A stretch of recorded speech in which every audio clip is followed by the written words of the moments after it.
नमस्कार दोस्तों। क्या आप जानते हैं टैक्स रेवेन्यू और फिस्कल डेफिसिट में क्या डिफरेंस है? ये दोनों क्या इनके मतलब हैं?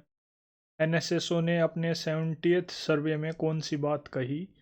मर्चेंट डिस्काउंट रेट क्या होता है? इक्वलाइजेशन टैक्स या फिर लेवी क्यों इम्पोज किया गया इंडिया में? And finally FRBM committee review report में कौन कौन सी बातें रिकमेंड की गई थी? If you know all these that is well and good. अगर आप नहीं जानते, let's start with the questions. Consider the following statements. Number one, tax revenue as a percent of GDP of India has steadily increased in the last decade.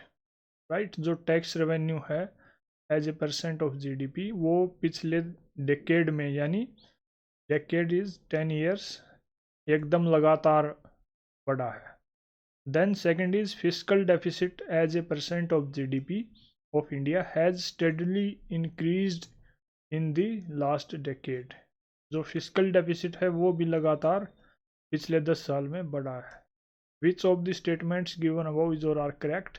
One only, two only, both one and two, neither one nor two. At this point you can pause the video, read the question again very carefully, recall your concept, try to solve it by yourself, and then you are ready to move towards answer and analysis part. In this context, the right answer is D. That is, both of these statements are incorrect.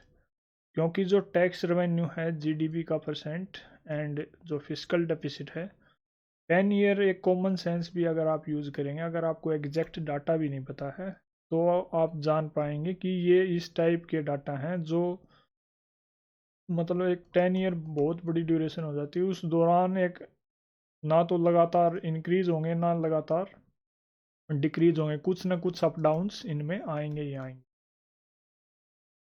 Tax revenue क्या होता है? Tax revenue है जो भी income government ने collect की है, किसके ज़रिए? टैक्सेशन के ज़रिए, उसको टैक्स रेवेन्यू बोला जाता है. इसमें टैक्स टू जीडीपी रेशियो यहाँ पढ़ने की ज़रूरत है, जिसको हमने ऑलरेडी लेक्चर 4 क्वेश्चन नंबर 1 में डिस्कस किया है. Link will be given in I button. जो ये टैक्स टू जीडीपी रेशियो था ये 6.3% था 2007-8 में. ये क्वेश्चन पूछा गया था 2018 में, यानी प्रायर टू दैट 2008. इसको आप डिकेड कंसिडर कर सकते हैं, 1 डिकेड. अगर इस पैरामीटर से भी देखें तो उस टाइम 6.3% था, देन 10.2% हुआ, देन 9.9. इस तरह से ये अप डाउन चलते रहते हैं. फिलहाल करंटली 11.6% है जो टैक्स टू जीडीपी रेशियो है. After that comes physical deficit. Physical deficit क्या होता है? ये एक सिचुएशन है, क्या कौन सी सिचुएशन, कि जब गवर्नमेंट का जो एक्सपेंडिचर है वो ज़्यादा होता है किससे? जो उसका टोटल रेवेन्यू है उससे, यानी सरकार के खर्चे उसकी इनकम से ज़्यादा होने लग जाए. In that situation we call it fiscal deficit.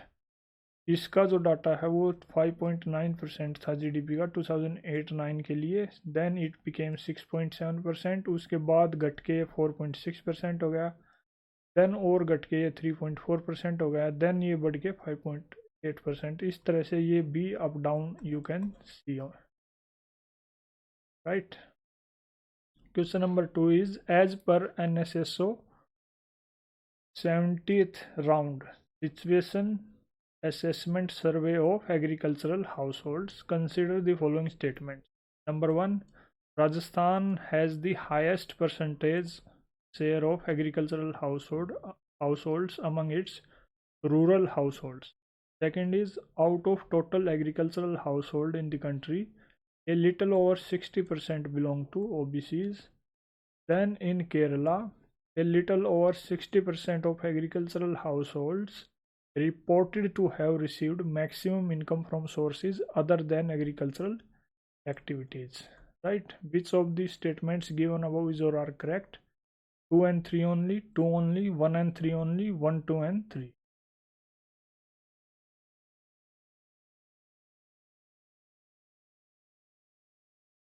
In this context, the correct answer is C. यानी first statement is correct.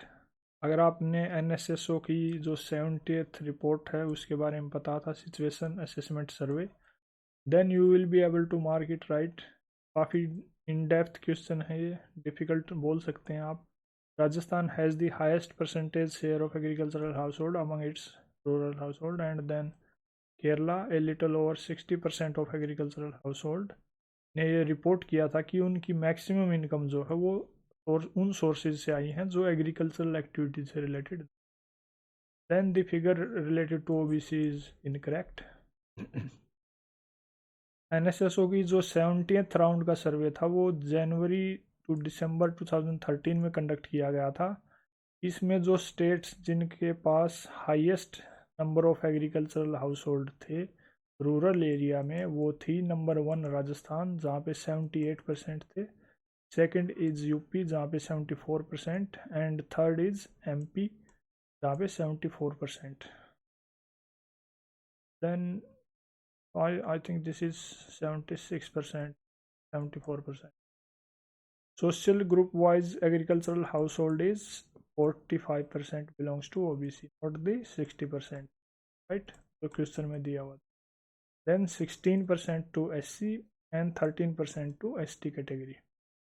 Social group wise agricultural household that earned maximum income from sources other than agricultural activities are highest in Kerala, that is 61%.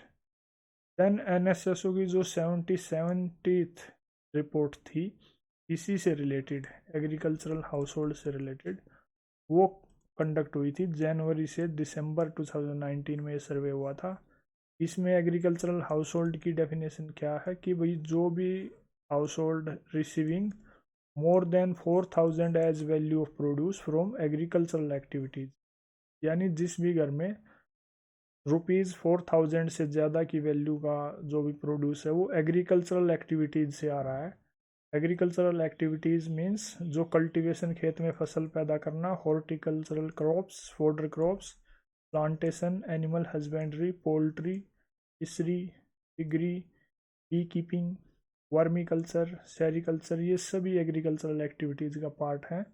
अगर इन activities से जो value generate हो रही है वो 4000 से ज़्यादा है और at least one member self-employed in agriculture either in principal status or in subsidiary status during the last 365 days, यानी 1 ईयर, लास्ट 1 ईयर की ड्यूरेशन में अगर कोई एक मेंबर सेल्फ एम्प्लॉयड है और ये वैल्यू इतने से ज़्यादा जनरेट हो रही है तो उसको एग्रीकल्चरल हाउस होल्ड आप बोल सकते हैं।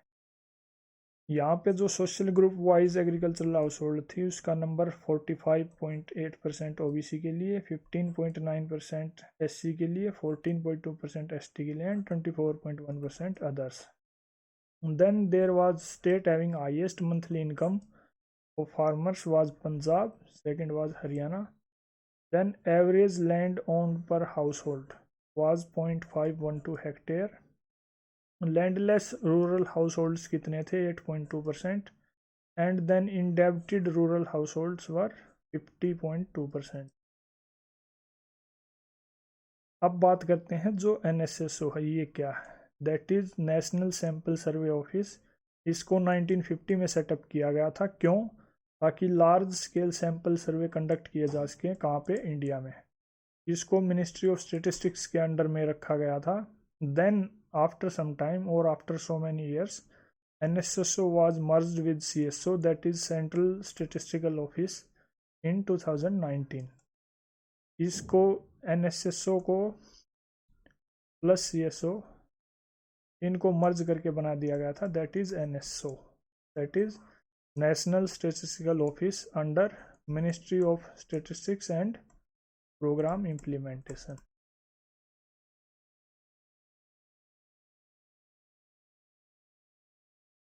program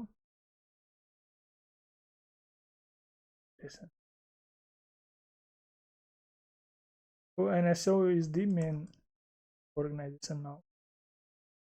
which one of the following best describes the merchant discount rate sometimes seen in the news? A, the incentive given by a bank to a merchant for accepting payments through debit cards pertaining to that bank। B, the amount paid back by banks to their customers when they use debit cards for financial transactions for purchasing goods or services। C, the charge to a merchant by a bank for accepting payments from his customers through the bank's debit cards. D. The incentive given by the government to a merchant for promoting digital payments by their customers through point of sale machines and debit cards.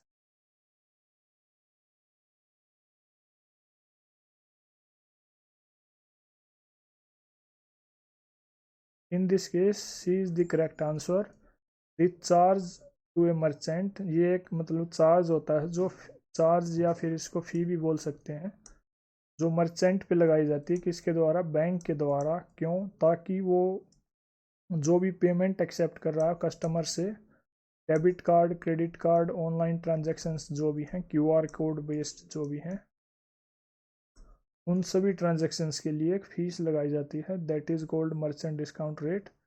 It is not the incentive given by the bank to the merchant for accepting payments through debit card pertaining to that bank.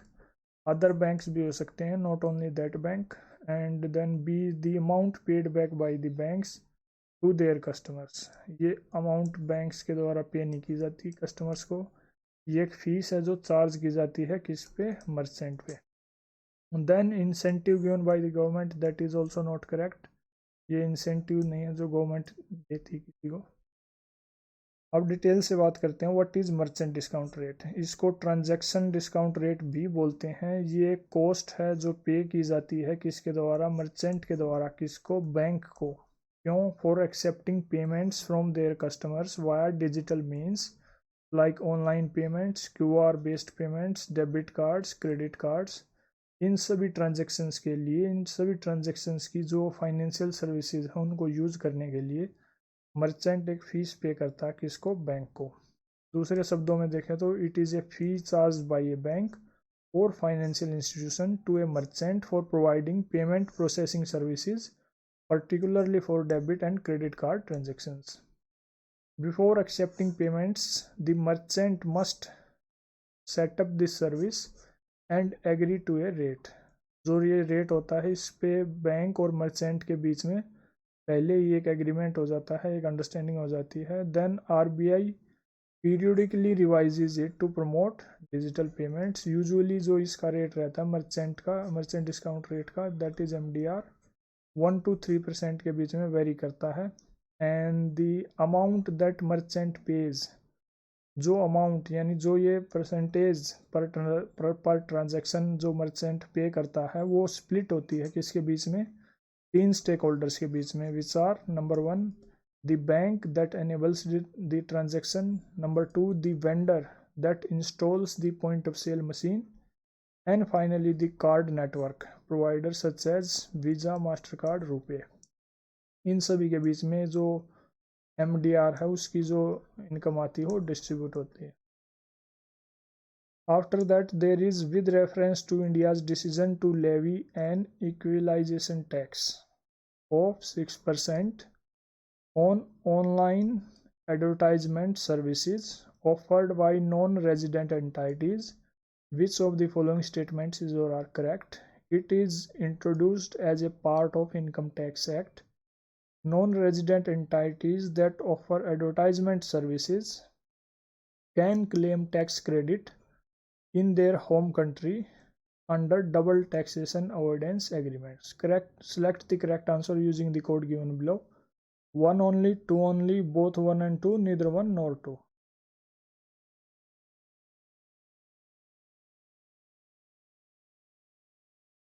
In this situation, the correct answer is D. Means both of these statements are incorrect. जो ये equalisation tax या फिर इसको levy भी बोलते हैं, 6% introduce किया गया था ऑनलाइन एडवर्टाइजमेंट सर्विसेज पे, ये इनकम टैक्स एक्ट का पार्ट नहीं था, it was the part of finance act. And जो एडवर्टाइजमेंट सर्विसेज पे टैक्स क्रेडिट है वो ऐसा कोई प्रोविज़न नहीं है इसमें. इससे जो इक्वलाइजेशन टैक्स है इससे ही एग्जाम्पशन दिया जाता है अगर किसी कंट्री के साथ इंडिया की ऐसी डबल टैक्सेशन अवॉइडेंस एग्रीमेंट है तो. डिटेल से देखते हैं इक्वलाइजेशन टैक्स है क्या. ये एक डायरेक्ट टैक्स है जिसको इंट्रोड्यूस किया गया था फाइनेंस एक्ट 2016 के ज़रिए। क्यों? ताकि जो फॉरेन कंपनीज़ हैं जिनकी यहाँ पे इंडिया में सिग्निफिकेंट क्लाइंट बेस है, लेकिन उनकी जो बिलिंग है वो ऑफशोर यूनिट से, यानी फॉरेन जो बाहर देश से बाहर यूनिट्स हैं वहाँ पे उनके ऑफिसेज हैं, वहाँ से उनकी बिलिंग होती है, तो वो यहाँ पे मतलब इंडिया में टैक्स पे नहीं करते। सपोज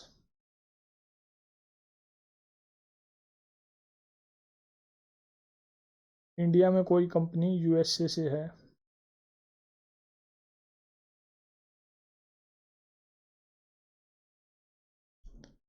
यूएसए की कोई कंपनी इंडिया में सर्विसेज दे रही है, किससे रिलेटेड? एडवर्टाइजमेंट, डिजिटल एडवर्टाइजमेंट से रिलेटेड। लेकिन उसकी यहाँ पे काफ़ी सिग्निफिकेंट क्लाइंट बेस है, लेकिन उसकी परमानेंट ऑफिस वगैरह उस सर्विस से रिलेटेड नहीं है। इन दैट केस उसकी जो इनकम होगी वो यूएसए में टैक्सेबल होगी, इंडिया में इनकम टैक्स के अंडर वो टैक्सेबल नहीं होगी। उस सिचुएशन में क्या होगा कि जो इंडिया काइंड ऑफ रेवेन्यू का भी लॉस हो रहा है, और जो कम्पिटिटिव सिचुएशन है, लेवल प्लेइंग फील्ड नहीं रह रहा अदर कंपनीज के लिए जो इंडिया में बेस्ड हैं, लोकल हैं। For that government introduced equalisation tax of 6%। इस एलिजिबिलिटी क्या है या फिर इनकी कंडीशंस क्या है कि it is levied on the payment for digital advertising services received by non-resident companies without a permanent establishment in if India, if these exceeds rupees 1 lakh a year. That is, payment should be made to a non-resident service provider, यानी जो service provider है वो non resident होना चाहिए India के context में, और जो पेमेंट की जानी है वो एक फाइनेंशियल ईयर में 1 लाख से ज़्यादा की होनी चाहिए टोटल में। In that case, it will be levied as 6% tax, equalization tax on digital advertising. इसका स्कोप एक्सपेंड कर दिया गया बजट ऑफ 2020-21 में। ई कॉमर्स सर्विस प्रोवाइडर हैं जो जैसे अमेजन है, इस टाइप के जो सर्विस प्रोवाइडर हैं उनको भी इसमें इंक्लूड कर दिया गया 2% रेट के according.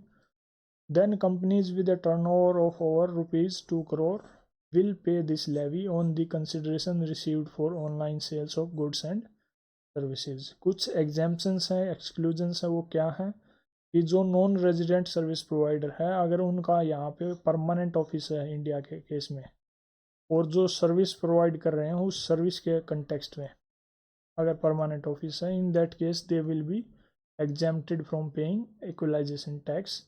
Second is amount to be paid, जो भी अमाउंट पे की जानी है वो 1 लाख से कम है।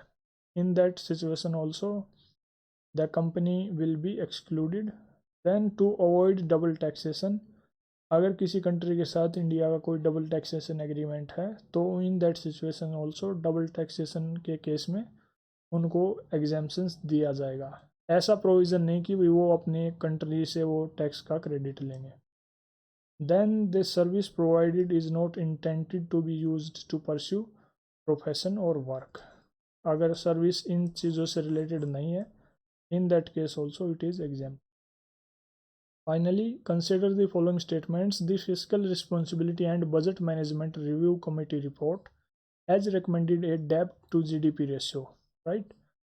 Debt to GDP ratio of 60% for the general combined government by 2023, comprising 40% for the central government and 20% for the state government. जो FRBM कमेटी की रिपोर्ट है उसने डेब्ट टू जीडीपी रेशियो कितना रेकमेंड किया है कि भाई 60% कंबाइंड होना चाहिए, जिसमें 40% सेंटर का शेयर होगा, 20% स्टेट का शेयर होगा। Then the central government has domestic liabilities, right, of 21% of GDP as compared to 49% of GDP of the state governments. As per the Constitution of India, it is mandatory for the state to take central government's consent, इसलिए for raising any loan if the former owes any outstanding liabilities to the latter. Which of the statements given above is or are correct? 1 only, 2 and 3 only, 1 and 3 only, 1, 2 and 3.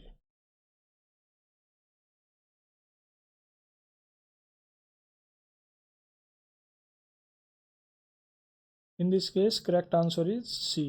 यानी first statement is correct. FRBM committee ने जो ratio suggest किया था, जो percentage suggest की थी, that is correct. Second is incorrect, domestic liabilities इतनी नहीं है, ये काइंड ऑफ रिवर्स सिचुएशन है। And third is correct, constitution में ये मैंशनड है कि भाई अगर स्टेट ने ऑलरेडी सेंटर से कुछ लोन वगैरह ले रखा है और वो और लोन लेना चाहती है, देन इन दैट सिचुएशन उसको पहले सेंटर की कंसेंट की मंजूरी की ज़रूरत पड़ेगी। FRBM कमेटी जो रिपोर्ट थी वो क्या है, वो 2016 में कमेटी सेटअप की गई थी, किसके अंडर में, NK सिंह के अंडर में। क्यों, to review the FRBM act 2003 and to give future fiscal framework for India. इसने अपनी रिपोर्ट सबमिट की कब, 2017 में, विद सम की रिकमेंडेशंस विच आर, नंबर 1, इन्होंने कहा कि FRBM एक्ट जो 2003 में लाया गया था उसको रिप्लेस कर दिया जाए किसके साथ, debt management and physical responsibility bill 2017 के साथ। सेकंड जो इसने रिकमेंडेशन दी थी कि जो डेट टू GDP रेशियो है वो 60% पे रखा जाए, टारगेट उतना किया जाए, with 40% limit for centre and 20% for states by 2023। Third recommendation जो मेन थी कि fiscal deficit should be 2.5% of GDP। And one more was fiscal council setup की जाए, क्यों, ताकि जो फिजिकल फोरकास्ट और जो फिजिकल डाटा क्वालिटी है उसको इम्प्रूव किया जा सके। देन जो डोमेस्टिक लाइबिलिटीज़ थी गवर्नमेंट की, सेंटर की उस टाइम 46% थी अराउंड, स्टेट्स की 23% थी। बोरोइंग्स बाय द स्टेट, इस कंटेक्स्ट में article 293 of Indian constitution deals with it. क्या लिखा है आर्टिकल 293 में कि स्टेट के पास पावर है, वो बोरो कर सकती है मनी, कहाँ से, within Indian territory, as per the limits, कि भाई कितना बोरो कर सकती कोई स्टेट, वो लिमिट कौन सेट करता है, वो सेट करता है स्टेट लेजिस्लेचर। उस स्टेट की जो स्टेट लेजिस्लेचर है उसने जो लिमिट सेट की है उसके अकॉर्डिंग स्टेट के पास पावर है, वो मनी बोरो कर सकती है। लेकिन state may not raise loan without the consent of centre if there is an outstanding loan given to it by the centre. अगर स्टेट ने ऑलरेडी कोई लोन ले रखा है सेंटर से, देन ये कोई दूसरा लोन नहीं ले सकती बिना सेंटर की कंसेंट के, यानी उसे पहले सेंटर की मंजूरी लेनी पड़ेगी। That is all in this video. Thank you.